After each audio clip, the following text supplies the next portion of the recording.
श्रोता प्रेमियों, मैं राम सागर शास्त्री आप लोगों के समक्ष रखने जा रहा हूं सुखदेव और जनक का संवाद। देखिए, पुराणों में सुखदेव जी को शिव स्वरूप माना गया है।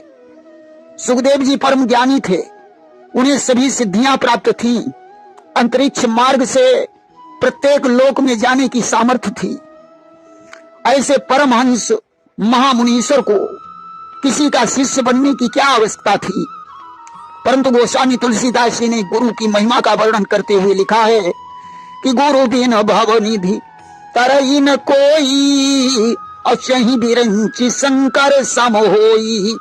बिना गुरु के मनुष्य का मोक्ष नहीं होता, भले ही वह ब्रह्मा और शिव के समान क्यों न हो। एक दिन की बात है, सुखदेव जी अपने पूर्व जन्म की पुण्य की शक्ति से अंतरिक्ष मार्ग द्वारा विष्णु लोक में जा पहुंचे। भगवान के पार्षदों ने उन्हें रोककर कहा कि पहले आप मुझे ये बताएं कि आपने किसी को अपना गुरु बनाया है या नहीं। सुखदेव जी ने कहा कि जो व्यक्ति स्वयं ज्ञानी हो, जिसके पास सिद्धियां हो, उसे गुरु बनाने की क्या आवश्यकता है।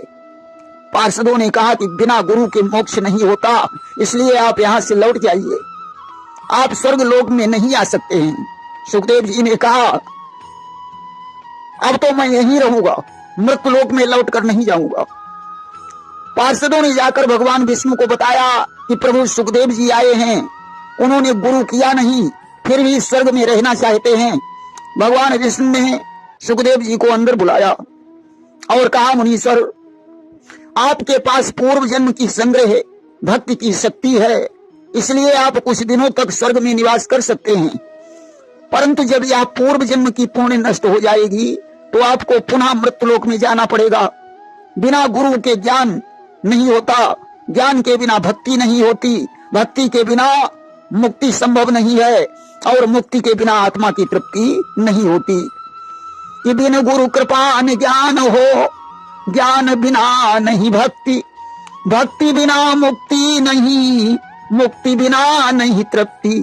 इसलिए जाओ, पहले गुरु बनाकर दीक्षा ले लो। सुखदेव को अभिमान था, उन्होंने कहा, प्रभु मृत्यु लोक में मेरे समान कोई है ही नहीं जिसे मैं अपना गुरु बनाऊं। भगवान विष्णु ने कहा, जाओ, मोक्ष के बारे में पहले अपने पिता व्यास से पूछना, वे तुम्हें बताएंगे कि मनुष्य का मोक्ष कैसे होता है।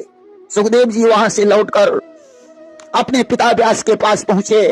उन्होंने उनके चरणों में प्रणाम किया और कहने लगे कि पिताजी, आप मुझे मोक्ष धर्म के बारे में बताएं। व्यास जी ने कहा, पुत्र, मोक्ष हेतु सबसे पहले योग शास्त्र और सांख्य शास्त्र का अध्ययन करो, इससे तुम ब्रह्म तेज से संपन्न और मोक्ष शास्त्र में कुशल हो जाओगे। देखिए, व्यास जी ने सुखदेव को योग शास्त्र और सांख्य शास्त्र का अध्ययन क्यों करवाया? क्योंकि कोई व्यक्ति अगर रामायण के बारे में कुछ भी नहीं जानता हो और उसको रामायण का उपदेश दिया जाए तो बात समझ में नहीं आती है। सुखदेव जी अब ब्रह्म तेज संपन्न और योग शास्त्र में कुशल हो गए। उन्होंने कहा, पिताजी, अब आप मुझे मोक्ष तत्व के बारे में बताएं। व्यास जी ने कहा, पुत्र, मोक्ष तत्व के बारे में पूर्ण रूप से जनक ही जानते हैं, तुम्हें उन्हीं के पास जाना होगा। देखिए, व्यास जी भी परम योगी थे, अगर वे चाहते तो स्वयं उपदेश दे सकते थे, परंतु व्यास जी ने विचार किया कि अपनों की बात को लोग अधिक महत्व नहीं देते, मेरे समझाने से सुखदेव पर उतना अच्छा प्रभाव नहीं पड़ेगा जितना कि जनक जी के समझाने पर पड़ेगा। अब तो सुखदेव जी जनक के पास जाने को तैयार हो गए। व्यास जी ने कहा, पुत्र, जब किसी ज्ञानी पुरुष के उपदेश के लिए जाना पड़ता है तो साधारण मार्ग से जाना चाहिए। तुम अंतरिक्ष मार्ग से जा सकते हो, परंतु नहीं, पृथ्वी के मार्ग से पैदल चलकर जाओ, और मन में विस्मय और अभिमान नहीं करना। मार्ग में सुख सुविधा और विशेष व्यक्ति की खोज नहीं करना। जनक की आज्ञा का पालन करना, उनकी बातों को भली प्रकार से सुनना। आज पिता को प्रणाम करके सुखदेव जी मिथिला पहुंच गए। देखा दरवाजे पर द्वारपाल खड़े हैं, उन्होंने रोक लिया। एक द्वारपाल कहने लगा कि आप यहीं दरवाजे पर बैठकर महाराज की प्रतीक्षा करें। महाराज अभी स्नान कर रहे हैं, गर्मी का महीना था। सुखदेव जी वहीं धूप में अपना आसन लगाकर बैठ गए। अब तो दूसरे द्वारपाल को उन पर दया आ गई। उसने कहा, मुनीश्वर मेरे साथ आओ, मैं तुम्हें बगीचे में बैठा देता हूं। सुखदेव जी बगीचे में बैठे हुए जनक की प्रतीक्षा करने लगे। स्नान के पश्चात द्वारपाल ने उन्हें सूचना दी, महाराज व्यासपुत्र सुखदेव जी बगीचे में आपकी प्रतीक्षा कर रहे हैं। राजा जनक ने बहुत सुंदर सुंदर युवतियों को उनके भाव और उद्देश्य को समझने के लिए भेज दिया। देखिए, मनुष्य के भावों और उद्देश्यों को समझकर ही उसे स्थान देना चाहिए।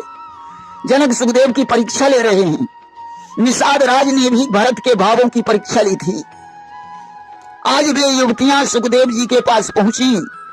उन्होंने पूरे उपवन की सैर करवाई, उनके आगे नाचने गाने लगी, मुस्कुराते हुए उनके चरणों की सेवा करने लगी। सुखदेव जी तो परमहंस थे, उनकी नजर में नारी और पुरुष समान थे। तरुणियों की कमियों को देखकर उन्होंने कहा, देवियों अब आप लोग यहां से जाइए, महाराज जनक को भेज दीजिए। सुखदेव जी का अंतःकरण शुद्ध था, वे क्रोध और इंद्रियों को जीत चुके थे। तरुणियां चली गईं। उन्होंने सुखदेव के बारे में जाकर जनक को बताया कि उन्हें नृत्य गीत की कोई शौक नहीं है। धीरे धीरे संध्या हो गई, परंतु जनक जी नहीं आए। सुखदेव जी ने संध्या वंदन किया और मोक्ष धर्म पर विचार करने लगे। रात के प्रथम पहर तक वे ध्यान मग्न रहे, दूसरे तीसरे पहर में सो गए, ब्रह्म मुहूर्त में उठकर फिर ध्यान मग्न हो गए। इस प्रकार एक दिन और एक रात बीत गई। दूसरे दिन जनक जी ने अंतापुर की स्त्रियों को आगे किया और मंत्रियों तथा पुरोहित के सहित अर्घ पात्र लेकर सुखदेव जी के पास पहुंचे। उन्होंने रत्न जटित सिंहासन पर सुखदेव जी को बैठाया, चरणों को धोकर 16 प्रकार से पूजा की। कुशल क्षेम पूछने के बाद वहीं जमीन पर बैठ गए और हाथ जोड़कर कहने लगे कि बोले, नप चरण धार करके सेवक का मान बढ़ाया है, पर दया धाम बतलाओ तो किस कारण कष्ट उठाया है। जनक ने कहा, मुनीश्वर अब आप मुझे बताएं कि किस लिए आए हैं। सुखदेव जी ने कहा, राजन आप मोक्ष तत्व के बारे में भली प्रकार जानते हैं, अतः मुझे मोक्ष धर्म का उपदेश दीजिए। जनक ने कहा, मुनीश्वर आप अपने प्रश्न पूछें। सुखदेव जी बोले, राजन पहले तो आप मुझे ये बताएं कि ब्राह्मण का संसार के लिए क्या कर्तव्य है। मेरा दूसरा प्रश्न यह है कि मोक्ष का स्वरूप कैसा है, उसे किस साधन से प्राप्त किया जा सकता है, उसे प्राप्त करने के लिए ज्ञान की जरूरत है या तपस्या की। जनक ने कहा, मुनीश्वर यज्ञोपवीत संस्कार के पश्चात ब्राह्मण को वेदों का स्वाध्याय, तपस्या, गुरु की सेवा, ब्रह्मचर्य का पालन करना चाहिए। होम श्राद्ध तर्पण द्वारा देवताओं और पितरों के ऋण से मुक्त होना चाहिए। किसी की निंदा नहीं करनी चाहिए। विद्या अध्ययन के बाद गुरु दक्षिणा देनी चाहिए और गुरु की आज्ञा लेकर घर लौटना चाहिए। इसके बाद अपना विवाह करके पत्नी में अनुराग रखकर गृहस्थ धर्म का पालन करना चाहिए। किसी का दोष नहीं देखना चाहिए, न्याय पूर्वक बर्ताव करना चाहिए। प्रतिदिन अग्निहोत्र कर्म करना चाहिए। पुत्र पुत्रों की उत्पत्ति के पश्चात वानप्रस्थ आश्रम ग्रहण करके अतिथियों की सेवा करनी चाहिए। कि अतिथि विमुख द्वार ते जाई और सत जन मन की पुण्य नसाई। अगर अतिथि विमुख होकर दरवाजे से चला जाता है तो मनुष्य की 100 जन्मों की पुण्य नष्ट हो जाती है।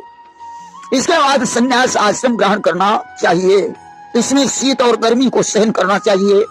यही ब्राह्मण का कर्तव्य है। सुखदेव जी ने कहा, राजन यदि ब्रह्मचर्य आश्रम में ही मनुष्य को सनातन ज्ञान विज्ञान की प्राप्ति हो जाए और वह राग द्वेष से दूर हो जाए तो क्या फिर भी इन 3 आश्रमों में जाने की जरूरत है। जनक ने कहा, मुनीश्वर इन सभी आश्रमों में गृहस्थ धर्म को बड़ा माना गया है, क्योंकि सभी आश्रम गृहस्थ धर्म के ऊपर टिके हैं। जैसे ज्ञान विज्ञान के बिना मोक्ष प्राप्त नहीं होता है, वैसे ही एक सदगुरु के बिना ज्ञान नहीं प्राप्त हो सकता। गुरु ज्ञान की नौका के समान है। धार्मिक मर्यादा और परंपरा के अनुसार आश्रम धर्म जरूरी है। जब अनेक जन्मों से सत्कर्म करते करते संपूर्ण इंद्रियां पवित्र हो जाती हैं, तब जीव प्रथम आश्रम में ही उत्तम मोक्ष रूप ज्ञान प्राप्त कर लेता है। विद्वान को राजस तामस छोड़कर सात्विक मार्ग का आश्रय लेकर बुद्धि के द्वारा आत्मा का दर्शन करना चाहिए, जो सभी प्राणियों को अपने में और अपने को संपूर्ण प्राणियों में स्थित देखता है। उसके अंदर दोष नहीं उत्पन्न होता। जब मनुष्य मन वाणी कर्म से किसी की बुराई नहीं करता है तो वह ब्रह्म स्वरूप हो जाता है। जब मनुष्य ईर्ष्या काम क्रोध लोभ को छोड़कर स्वयं को तपस्या में लगा देता है, उस समय उसे ब्रह्मानंद का अनुभव होने लगता है।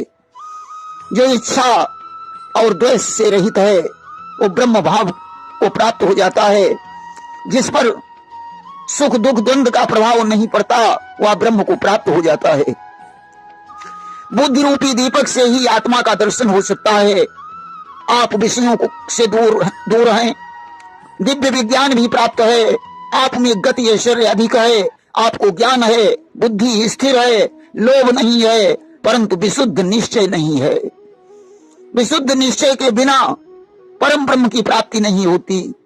आपको सुख दुख एक समान है, नृत्य गीत की शौक नहीं है, बाहिरायत चीजों का भय नहीं है, निंदा और स्तुति को एक समान समझते हो। आप मोक्ष के स्वरूप को भली प्रकार जानते हैं। आपको दृढ़ निश्चय पर जाना चाहिए।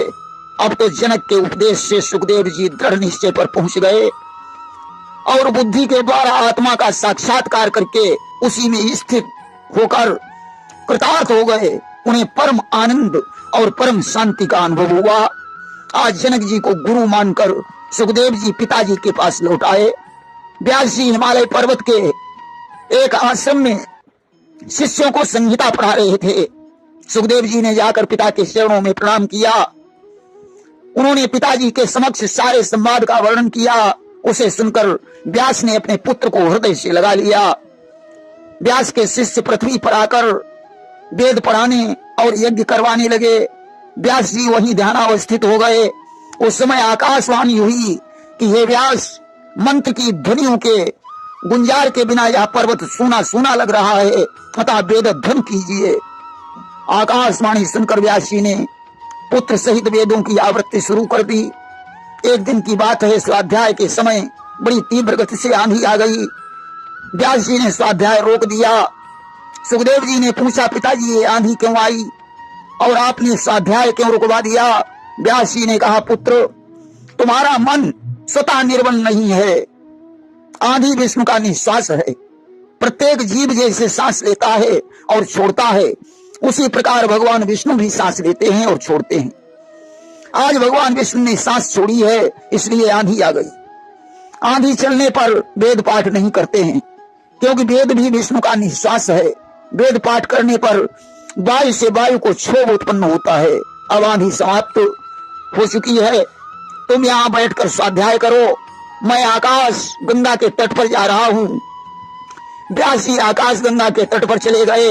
इधर सुखदेव जी स्वाध्याय कर रहे थे। उसी समय ब्रह्मा जी के मानसिक पुत्र सनत कुमार आ गए। सुखदेव जी ने उठकर उनका स्वागत सत्कार किया, सुंदर आसन पर बैठाया और कहने लगे, हे मुनीश्वर, अब आप मुझे ज्ञान प्रदान करें। सनत कुमार ने कहा, सुखदेव, विद्या के समान कोई नेत्र नहीं है और सत्य के समान कोई तपस्या नहीं है, राग के समान कोई दुख नहीं है और त्याग के समान कोई सुख नहीं है। कि विद्या सरिस नेत्र को नाही और सत्य सरिस नहीं तप जग माही। राग समान दुख नहीं कोई और त्याग समान सुख नहीं होई। पाप से दूर रहकर पुण्य का संचय करके साधु पुरुषों का बर्ताव अपनाकर सदाचार का पालन करना सर्वोत्तम श्रेय का साधन है।